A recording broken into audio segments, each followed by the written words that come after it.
Hello friends. इस video में हम वीकली कॉन्टैक्ट 416 की सेकंड प्रॉब्लम डिस्कस करेंगे।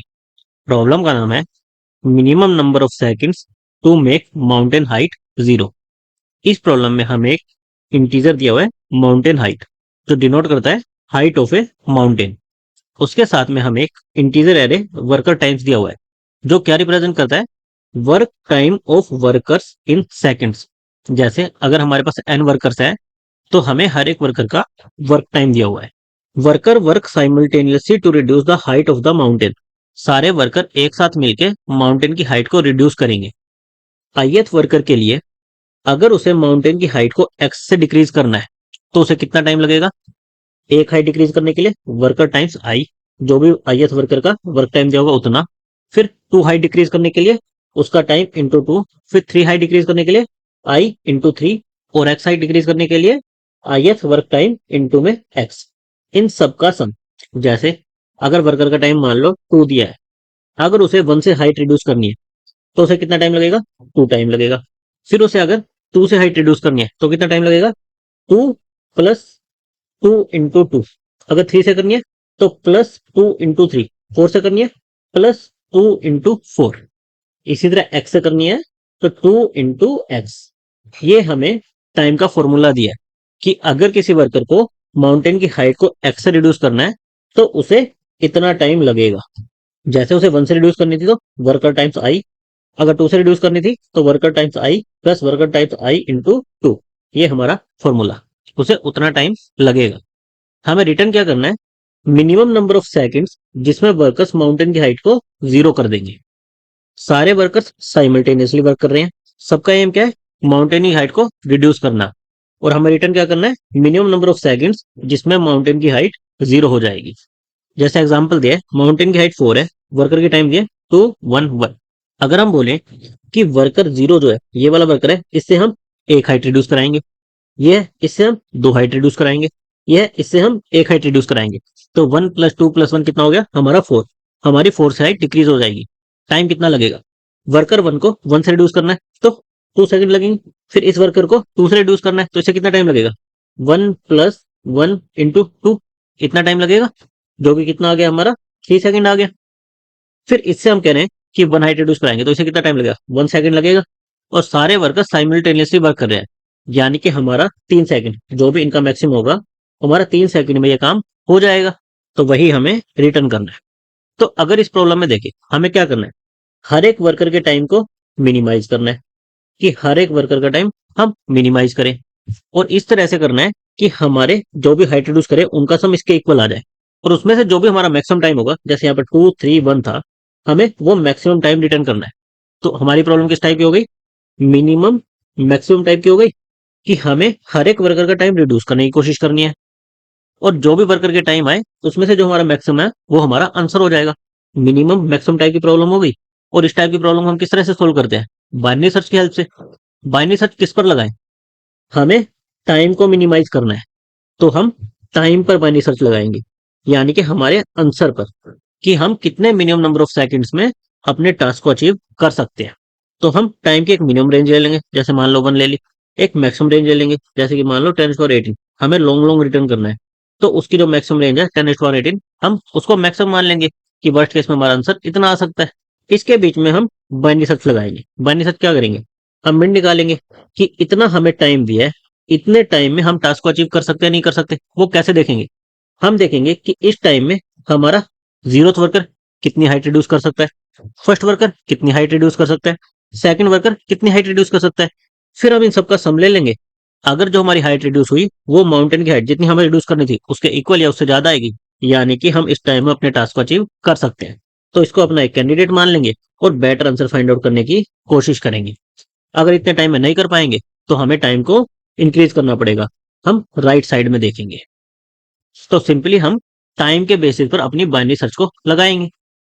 अब इसमें हमारा टास्क क्या आएगा कि अगर हमने एक टाइम चुना, हम टाइम के बेस पर बाइनरी सर्च लगा रहे हैं, तो हम एक टाइम चुनेंगे, हम मिड निकालेंगे कि इस टाइम में हम अपने टास्क को अचीव कर सकते हैं या नहीं कर सकते। हमें वो चेक करना है। वो कैसे चेक करेंगे? उस टाइम में हमें देखना पड़ेगा कि हमारा वर्कर जीरो मैक्सिमम कितनी हाइट रिड्यूस कर सकता है, वर्कर 1 कितनी हाइट रिड्यूस कर सकता है, वर्कर 2 कितनी हाइट रिड्यूस कर सकता है। फिर हम उन सबका सम लेंगे। अब हमें ये कैसे पता चलेगा कि वर्कर जीरो मैक्सिमम कितनी हाइट रिड्यूस कर सकता है, वर्कर वन मैक्सिमम कितनी हाइट रिड्यूस कर सकता है। उसके लिए हमें क्या दिया है, ये वाला फॉर्मूला।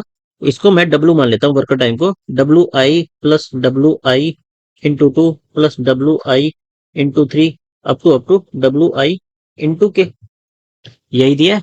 अगर हमें के हाइट रिड्यूस करानी है तो उसको कितना टाइम लगेगा, और हमारा टाइम फिक्स है, यानी कि ये हमारा लेस देन इक्वल टू जो भी हम टाइम लेंगे उतना होना चाहिए। और इसमें हमें बेस्ट के फाइंड आउट करना है। अगर मैं इस इक्वेशन में से WI ये कॉमन ले लूं, सब में आ रहा है, तो ब्रैकेट में मेरा क्या बच जाएगा, 1 + 2 + 3 अप टू के, ये बच जाएगा। सम of first K natural number जो क्या होता है K × K + 1/2। तो मेरी इक्वेशन क्या आ जाएगी, WI इंटू में K + 1 / 2, ये मेरा less than equal to time होना चाहिए। और मेरे के को मुझे बेस्ट फाइंड आउट करना है। मुझे ऐसा बेस्ट के फाइंड आउट करना है जिसमें मेरी ये इक्वेशन सेटिस्फाई हो जाए कि ये जो भी वैल्यू आए WI इंटू मेरा sum of first K natural numbers, ये मेरा less than equal to time हो। और ऐसा मुझे मैक्सिमम के फाइंड आउट करना है हर एक वर्कर के लिए। तो इसके लिए आगे मैं क्या कर सकता हूँ, या तो लीनियर कर सकता हूँ कि पहले के की वैल्यू 1 रखूँ, फिर 2 रखूँ, फिर 3 रखूँ, या फिर मैं इस पर अगेन बाइनरी सर्च लगा सकता हूँ कि मैं के की वैल्यू के लिए अगेन बाइनरी सर्च लगा दूं। तो पहले हम बाइनरी सर्च किस पर लगा रहे थे, हमारे टाइम पर, कि हम एक टाइम फिक्स कर दिया, उस टाइम में हम अपने टास्क को पूरा कर पा रहे हैं या नहीं कर पा रहे। कर पा रहे हैं तो उसको एक कैंडिडेट आंसर में स्टोर कर लो और बेटर आंसर फाइंड आउट करने की कोशिश करो। नहीं कर पा रहे तो टाइम को इंक्रीज करना पड़ेगा, अपने राइट साइड में देखो। अब अगर हमें एक फिक्स टाइम दे दिया, उसमें हमें ये निकालना है कि हर एक वर्कर उस टाइम में कितनी मैक्सिमम हाइट रिड्यूस कर पाएगा, क्योंकि अल्टीमेटली हमारा टास्क क्या है, हाइट को जीरो करना। तो हर एक वर्कर गिवन टाइम में जितनी मैक्सिमम हाइट रिड्यूस कर पाएगा उससे हमारा बेनिफिट होगा। तो अगेन हम उस हाइट को कैसे फाइंड आउट करेंगे, जो हमें फॉर्मूला दिया था उसको हमने सिंप्लीफाई कर दिया, WI × K × K + 1/2। तो अगेन हम के लिए लीनियर सर्च लगा सकते हैं, लेकिन वो टाइम कंज्यूमिंग होगा। तो अगेन इस के पर हम बाइनरी सर्च लगा देंगे। ऐसा हम हर एक वर्कर के लिए कर लेंगे। फिर जो भी हमारी हाइट रिड्यूस आएगी हर एक वर्कर के लिए, उनका सम ले लेंगे। अगर हमारा सम माउंटेन हाइट से ज्यादा इक्वल आ रहा है तो हम गिवन टाइम में टास्क को कर सकते हैं, अदरवाइज नहीं कर सकते। अकॉर्डिंगली हम लेफ्ट या फिर राइट हाफ में प्रोसीड करेंगे। सबसे पहले हम क्या करेंगे, हम टाइम पर बाइनरी सर्च लगाएंगे। जो हमारा आंसर हो सकता है हम उस पर बाइनरी सर्च लगाएंगे। मिनिमम हमने 0 ले लिया, मैक्सिमम हमने 10⁻18 ले लिया, क्योंकि हमें लॉन्ग लॉन्ग दिया है कि आंसर हमारा लॉन्ग लॉन्ग में हो सकता है। फिर हमने बाइनरी सर्च लगाया, जब तक लॉन्ग हमारा less than equal to high है तब तक हमें मिड फाइंड आउट करना है। इस मिड टाइम के लिए देखना है कि हम टास्क को अचीव कर सकते हैं या नहीं कर सकते। उसके लिए हमने एक फंक्शन लिख दिया। अगर हम कर सकते हैं तो इसको कैंडिडेट आंसर में स्टोर कर लिया, और हमें बेटर आंसर यानी कि इससे कम टाइम में कर सकते हैं या नहीं वो चेक करना है। तो हम हाई को एक माइनस कर देंगे, हाई इक्वल टू मिड -1। अगर हम इस टाइम में नहीं कर सकते, यानी कि हमें राइट हाफ में देखना पड़ेगा, तो हम लो बाउंड्री को मिड +1 राइट साइड में ले जाएंगे कि इससे ज्यादा टाइम के लिए देखो कि हम टास्क को अचीव कर सकते हैं या नहीं कर सकते। और लास्ट में जो भी हमारा बेस्ट आंसर आएगा, मिनिमम नंबर ऑफ सेकंड्स आएंगे, वो हम रिटर्न कर देंगे।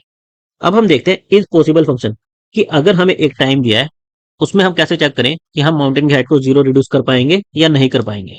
उसके लिए हमें क्या करना पड़ेगा, हर एक वर्कर को देखना पड़ेगा कि वो कितनी हाइट रिड्यूस कर सकता है। और उसके लिए हम क्या करेंगे, अगेन बाइनरी सर्च लगाएंगे। हमारा फॉर्मूला क्या था, WI × K × K + 1 / 2 less than equal to T। हमें इस इक्वेशन के लिए बेस्ट के फाइंड आउट करना था। तो अगेन हम के लिए बाइनरी सर्च लगा देंगे। तो अगेन हमने एक लो रेंज ली, एक हाई रेंज ली। हमें दिया था कि माउंटेन हाइट वर्स्ट केस में 10⁻5 हो सकती है, तो इसलिए हमने हाई रेंज को 10⁻5 ले लिया। फिर हमने मिड फाइंड आउट किया, और ये इक्वेशन देखी हमारी, W × K × K + 1/2। अगर ये हमारी less than equal to time है, यानी कि हमारा वर्कर इतनी हाइट तो रिड्यूस कर ही कर सकता है, तो हमने इसको अपने आंसर में स्टोर कर लिया। अब हमें देखना है कि इससे ज्यादा हाइट रिड्यूस कर सकता है, तो अपनी लो बाउंड्री को एक आगे ले गए। इससे बड़ा के हमें मिल सकता है तो वो फाइंड आउट करो। अगर इतना ही नहीं कर पा रहा तो हमें लेफ्ट साइड में देखना पड़ेगा कि इससे कम हाइट वो रिड्यूस कर सकता है या नहीं कर सकता। तो अपनी राइट बाउंड्री को लेफ्ट हाफ में ले जाएंगे। तो हमने बेस्ट के को फाइंड आउट करने के लिए यहाँ पर बाइनरी सर्च लगाई है। इससे हमें क्या मिल जाएगा कि हमारा वो वर्कर कितनी हाइट को रिड्यूस कर सकता है, तो अपनी टोटल हाइट में उसको ऐड करते जाएंगे। इस तरह से हमारे पास इस लूप में हर एक वर्कर जितनी हाइट रिड्यूस कर सकता है उनका सम आ जाएगा। फिर लास्ट में हम क्या करेंगे, हम कंपेयर कर लेंगे कि जितनी हाइट उन्होंने रिड्यूस करी, अगर वो माउंटेन की हाइट से ज्यादा या इक्वल है, यानी कि वो उसे 0 लेके जा सकते हैं, तो हम ट्रू रिटर्न कर देंगे, अदरवाइज हम फॉल्स रिटर्न कर देंगे। तो हमने इस पर क्या किया, दो बाइनरी सर्च लगाई। पहले हमने टाइम को फिक्स किया क्योंकि हमारा आंसर फाइंड आउट करना था। फिर हमने एक वर्कर उस टाइम में कितनी हाइट रिड्यूस कर सकता है उसको फाइंड आउट करने के लिए अगेन हमारा एक और बाइनरी सर्च लगाया। तो इसकी हमारी टाइम कॉम्प्लेक्सिटी क्या आएगी? यहाँ पर हम बाइनरी सर्च लगा रहे हैं। बाइनरी सर्च की टाइम कॉम्प्लेक्सिटी क्या होती है? लॉग ऑफ जो भी रेंज हो उतनी होगी। और ऐसा हम हर एक वर्कर के लिए करेंगे, यानी कि जो भी हमारे वर्कर टाइप्स की सारे का साइज होगा N into log of R. ये तो हमारे इस फंक्शन की टाइम कॉम्प्लेक्सिटी आएगी। और ये फंक्शन हमारा कॉल कितनी बार होगा? हम स्टार्टिंग में 0 से लेकर 10⁻18 इस पर बाइनरी सर्च लगा रहे हैं। तो इसको अगर मैं रेंज R1 मान लूं, इसको मैं रेंज R2 मान लूं, तो यहाँ से हमारी क्या आएगी? log of R1। इतनी हमारी जो फर्स्ट बाइनरी सर्च लगा रहे हैं उसकी टाइम कॉम्प्लेक्सिटी होगी। इसके अंदर ही हम इस पॉसिबल फंक्शन को कॉल कर रहे हैं जिसकी टाइम कॉम्प्लेक्सिटी क्या होगी? n into log of R2। N into log of R2। तो हमारी ओवरऑल टाइम कॉम्प्लेक्सिटी क्या आ जाएगी? log of R1 range 1 into में n इंटू में log ऑफ R2। और हमने कोई भी एडिशनल स्पेस नहीं लिया तो हमारी स्पेस कॉम्प्लेक्सिटी आ जाएगी order of 1। Thank you guys.